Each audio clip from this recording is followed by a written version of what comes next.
The latest coming in from Kazakhstan elections, the exit polls claim that the country's interim president, Kassym-Jomart Tokayev, will become the new leader. Government-approved pollster suggests that Tokayev has got 70% of the votes. On the other hand, his close rival, Amirzan Kosanov, is given 15% of the votes. Preliminary results are expected later today.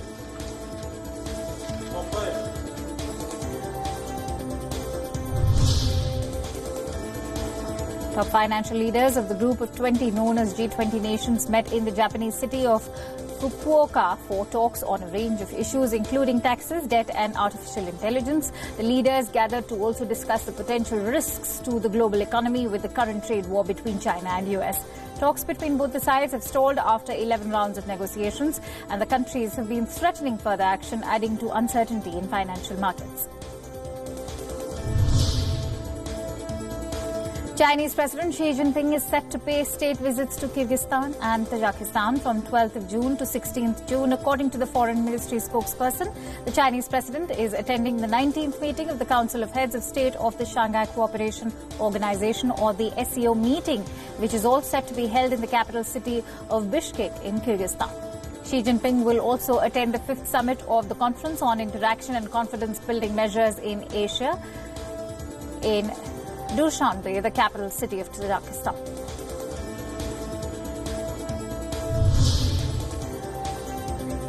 Boris Johnson has said he would threaten to withhold nearly $50 million in outstanding liabilities owed by the United Kingdom to the European Union if he is elected as the next British Prime Minister. The Brexit hardliner wants to use the debt as leverage to renegotiate Brexit terms with EU.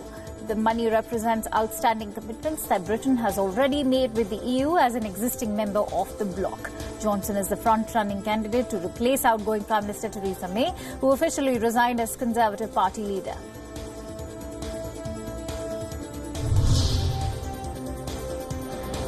On Sunday, Iran unveiled a new air defense system capable of targeting fighter jets and drones named 15 Khordad. The system is capable of tracking and targeting up to 6 targets simultaneously with a range at around 45 kilometers. Iran's Defense Minister General Amir Hatami informed that the system was a ground-to-air missile defense system made for high altitudes with medium range. The announcement comes at a time of heightening tensions between Iran and the US administration. America had last month dispatched an aircraft carrier group and a bomber task force to the Persian Gulf to counter what it said were threatening moves by Iran.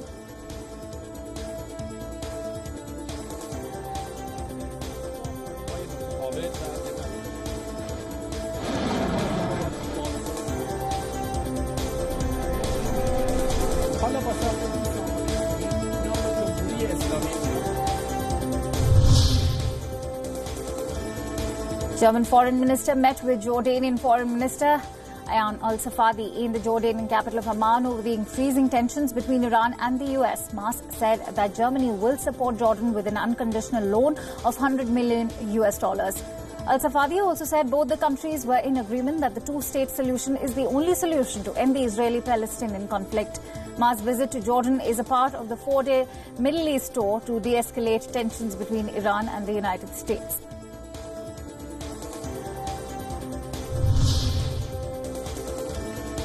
Shops remained closed and streets were empty across Sudan's capital Khartoum on the first day of a general strike called for by protest leaders. Opposition and protest groups had called for workers to stay at home after security forces stormed a protest camp, killing dozens. The Sudanese Professionals Association called on people to stay home, demanding the resignation of the ruling military council and a shift to civilian rule. The SPA spearheaded months of mass protests that led to the military overthrow of President Omar al-Bashir in April.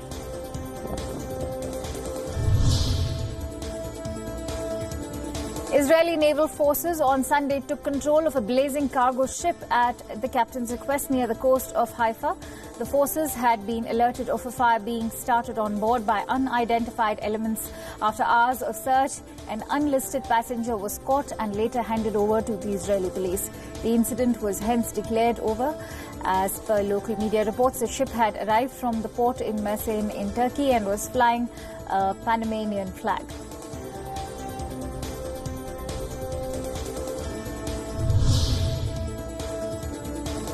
Paratroopers from across Europe and the United States performed a commemorative airborne jump in Normandy to honour the airborne assaults conducted by Allied air and land forces 75 years earlier.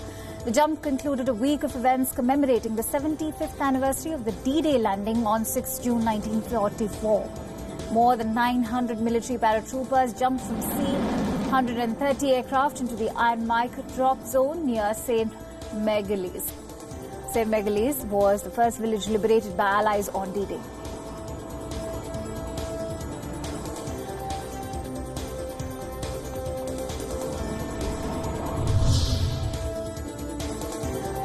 Moldova's political crisis escalated as newly appointed interim president Pavel Filip dissolved the parliament and called for snap elections in September. Filip, the former prime minister, was appointed interim president by order of the country's constitutional court, replacing pro-Russia President Igor Dodon. The crisis stems from general elections in February when no clear winner emerged between rival pro-EU and pro-Russian parties. The prolonged political crisis could lead to violent clashes in Moldova, one of Europe's poorest countries wedged between Romania and Ukraine.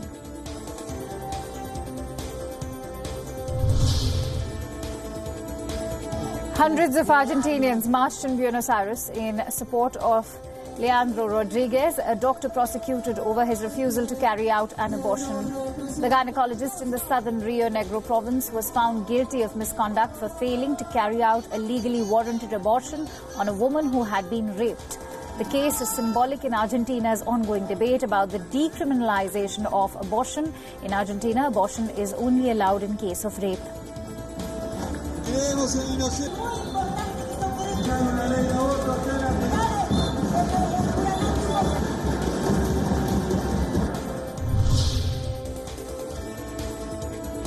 20 flats have been destroyed by massive fire in East London's Barking area. A fire broke out and set alight 6 floors of a residential block of flats in East London on Sunday. The fire brigade said more than 100 firefighters dealt with the blaze at the Pars Gardens in Barking, which broke out at about 3:30 p.m. local time. 2 people were treated for the effects of inhaling smoke, the fire brigade quoted.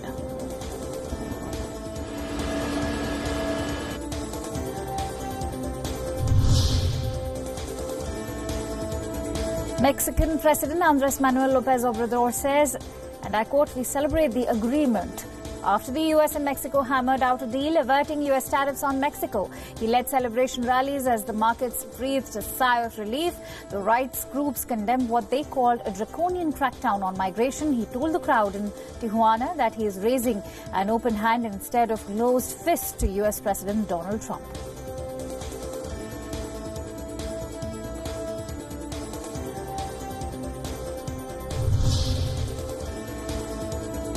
Riot police surrounded Hong Kong's parliament early today morning after what had been a peaceful rally by an estimated 1 million people against an extradition bill. The march gradually descended into running clashes between police and protesters. Several hundred policemen armed with batons, shields, tear gas guns and pepper spray sealed off the Legislative Council as protesters charged their lines shortly after midnight.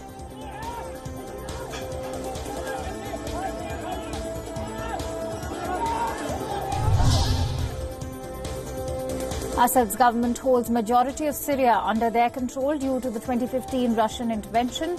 Tal Maleh is a village in Hama which remains grounded by the jihadis. The week-long airstrikes between the regime and jihadi forces continues. The allied rebels in Hama launched a counter-attack on the Russian forces in the area. The regime and its allies seized 2 villages last week in clashes and fire exchange.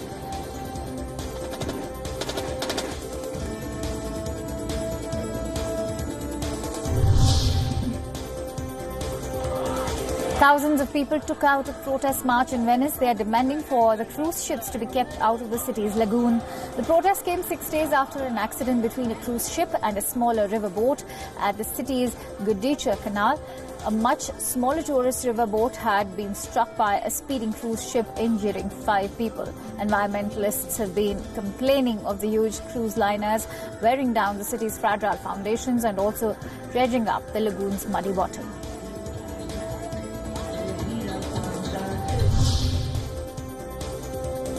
Firefighters battled a brush fire on Sunday afternoon, which forced the closure of a huge amusement park in Southern California. About 100 firefighters and 12 fire engines were battling the brush fire, which had burned 40 acres of land. The park had voluntarily chosen to evacuate the amusement park and an adjacent water park.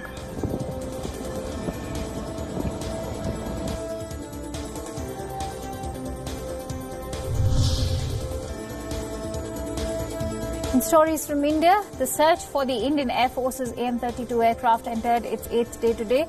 The aircraft went missing with 13 persons on board. Over the weekend, the IAF chief, B.S. Dhanoa, visited the Jorhat Air Base in Assam to review the search and rescue operations of the missing aircraft.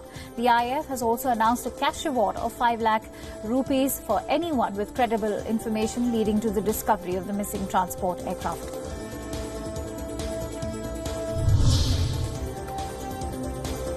Parts of Mumbai received rainfall accompanied by thunder on Sunday night, giving much-needed respite to the people from the sweltering heat in Mumbai. Some areas of Wadala, Ghatkopar, Mankhurd area recorded their first showers of the year. According to the Met Department, Mumbai would witness monsoon officially by June 16th to 17th, while pre-monsoon showers are likely to occur by next week.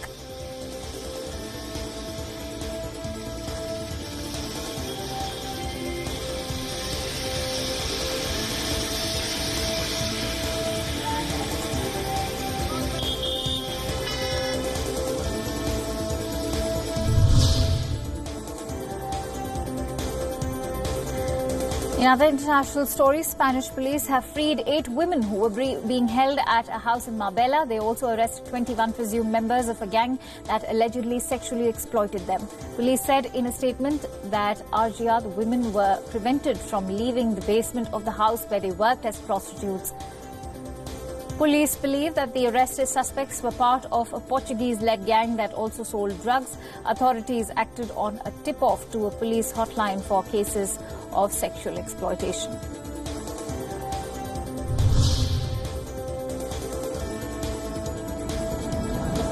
Tributes continue to pour in on the banks of River Danube for victims of last month's boat crash in the Hungarian capital Budapest. A sightseeing boat had sunk into the river after colliding with a cruise ship on May 29th. Search operations are in place to find bodies of those on board, including the sunken ship's captain. The total death toll reached to 20 after body of a South Korean woman was recovered on Sunday. A huge floating crane has also been put in place to lift the sunken vessel.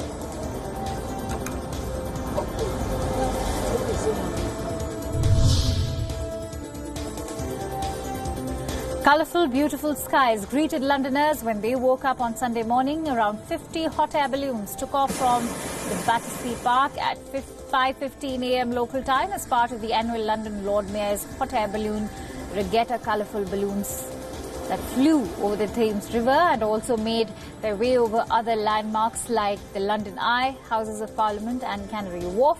The annual event, which supports different charities, raised over £250,000 this year.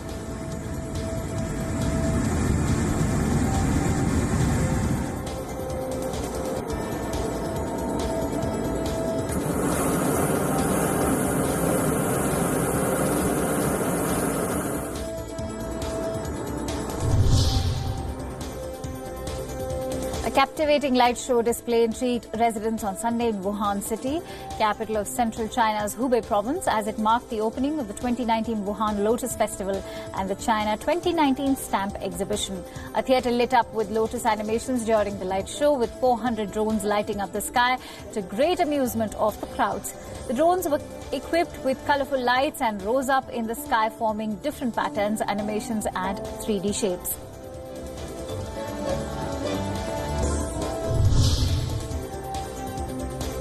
Chinese scientists are on the verge of a major new dawn in the construction of a next-generation artificial sun. They bid to make a breakthrough in the development of China's largest device, which can produce controlled thermonuclear fusion power. The efforts continue after decades of work by Chinese scientists who dreamed to build a sun as far back as 1985.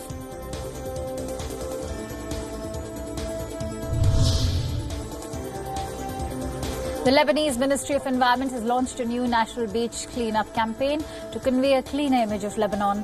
Many people have joined the cleanup campaign, which will cover more than 150 locations and reach water depths of up to 25 meters. The campaign, called Save Our Face, aims at cleaning the pollution in the surrounding Mediterranean Sea. Volunteers also believe that the movement will also help raise awareness about the growing pollution in the beaches of the country.